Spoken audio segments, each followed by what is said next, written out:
কোয়েল পাখি এত মজার হয় এটা আমার আগে জানা ছিল না। তো আসসালামু আলাইকুম ভিউয়ার্স, কেমন আছেন? আশা করি আল্লাহ পাকের রহমতে অনেক ভালো আছেন।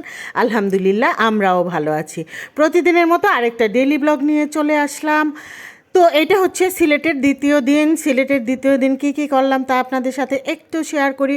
ছোট্ট করে, অনেক ছোট্ট করে একটুখানি ভিডিও বানিয়েছি। প্রথমে গেলাম হচ্ছে মার্কেটে গিয়ে একটু ঘোরাঘুরি করছিলাম যে দেখি কিছু কেনা যায় কিনা। আসলে ভিউয়ার্স, কোথাও যদি আমরা বাইরে যাই তাহলে মনে হয় যে ছোট্ট একটা কিছু কিনে নিয়ে আসলেও এটা ভালো লাগবে, অনেক দিন পর্যন্ত এই স্মৃতিটা থাকে। অমুক জায়গায় অমুক তারিখ অমুক দিন গিয়েছিলাম, অমুক বছর, যে ওইখান থেকে এই জিনিসটা নিয়ে আসছিলাম, এটা একটা ভালো লাগা কাজ করে।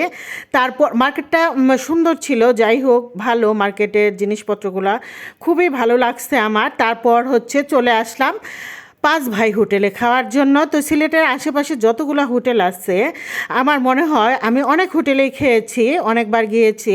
তো পাঁচ ভাই হোটেলের খাবারটা বেশি ভালো লেগেছে আমার কাছে। সর্বোপরি এখানের পরিবেশন, তারপর হচ্ছে পরিষ্কার পরিচ্ছন্নতার যে একটা ব্যাপার আছে, এত লোকজন খাওয়া দাওয়া করে, দেখা যায় যে এখানে সিটের জন্য অপেক্ষা করতে হয়, তারপরেও এত ক্লিন। ভর্তাই ছিল 16 পদের। যাই হোক, খুবই ভালো এখানের খাওয়া। আর কোয়েল পাখি এই ফার্স্ট আমি খেয়েছি।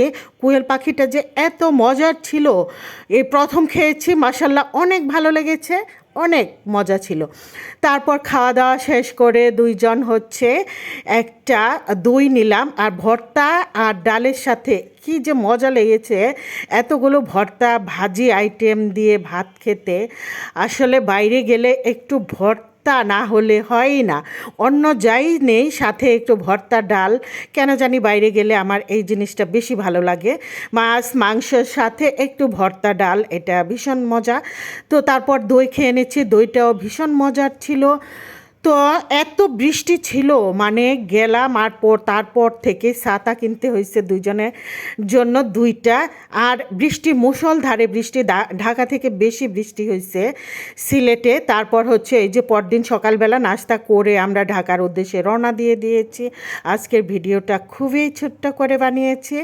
তো ঢাকায় এই নাস্তা খেয়েছি হচ্ছে খিচুড়ি, তারপর হচ্ছে কি ওটা ডিম, তারপর সবজি আর বুটের ডাল ছিল। একটু বুটের ডালটা একটু অন্যরকম ছিল, তাই আজকে আর আমি নেইনি। এখানের বুটের ডালটা একটু অন্যরকম লাগলো। এটা হচ্ছে হোটেলের খাবার, এটা মানে ভালো, অনেক ভালোই লেগেছে খেতে। তারপর হচ্ছে পরদিন এই যে আরেকদিন থাকার ইচ্ছে ছিল, কারণ মাজারে যাওয়া হয়নি, তারপর হচ্ছে চা বাগান ঘোরা হয়নি, তারপর রওনা দিয়ে দিলাম।